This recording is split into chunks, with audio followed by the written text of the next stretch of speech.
YouTube? Chini here, back at it again, and welcome back to the channel, guys. So today, Crypto Gods and the Crypto Gods Metaverse update ang ating i-feature. So if you're new to my channel, guys, please do not forget to click that like, that subscribe, and click the bell para lagi kayo notified sa mga updates, announcements, anything and everything NFT katulad nito.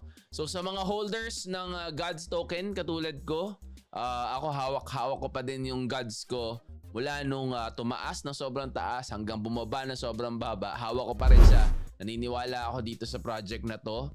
Do your own research pa din, syempre. Search nyo si Nick Peroni kung sino tong taon to para at least kahit papano yung confidence ninyo sa project and alam ninyong pag nag-invest kayo, you guys are also in good hands just like me. So confident ako dito kaya hindi ko nile-let go eh. Hindi ko nile-let go yung token. Ang gusto ko talaga mangyari dito is stake ko yung tokens ko once everything is in place na para passive earnings. Okay? So without further ado, guys, let's get it on. Intro!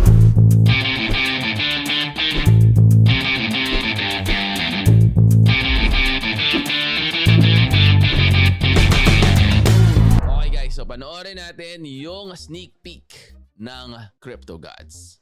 Boom! Yes! Sinasabi ko sa inyo, guys, hindi ano to eh. Di basta-bastang project to. So, sa mga believers. Ayan o.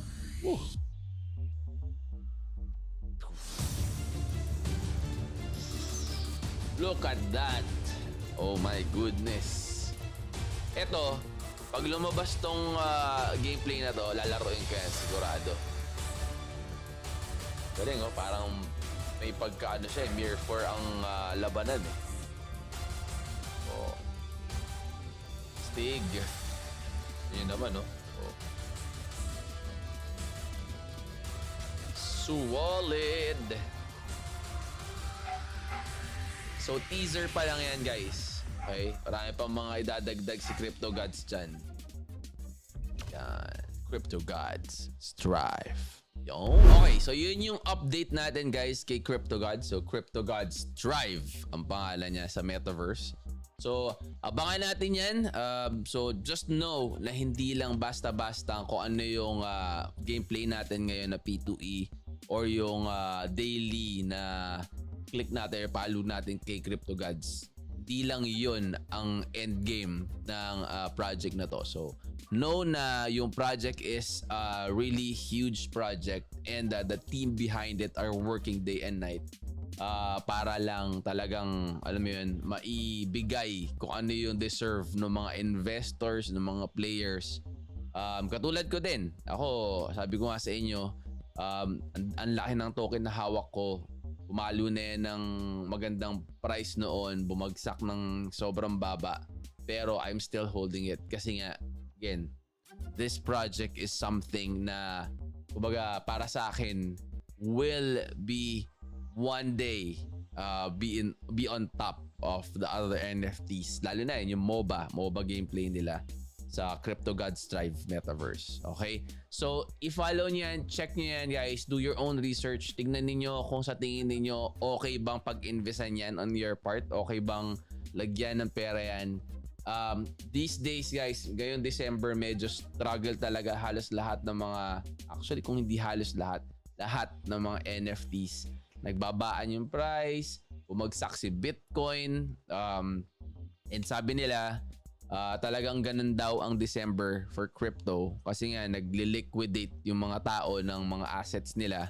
And palagi ko, dire-rewardan nila yung sarili nila for a good 2021, for a good year, for whatever they have earned this year. Mga milyonarya, mga yan. So may mga bagong magagarang kotse, may mga magagandang bahay din yan. And hopefully, tayo din, di ba? Sana. It would be a good year this year para sa inyo.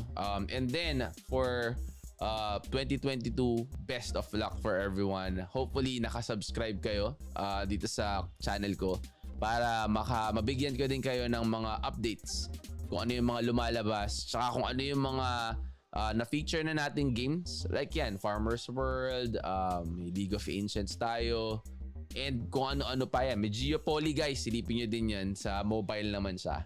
Nakakaaliw din. May content tayong ginawa dyan. Okay?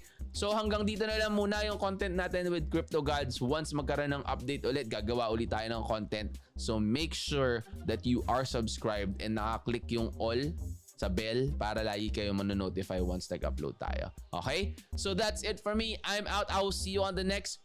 Peace!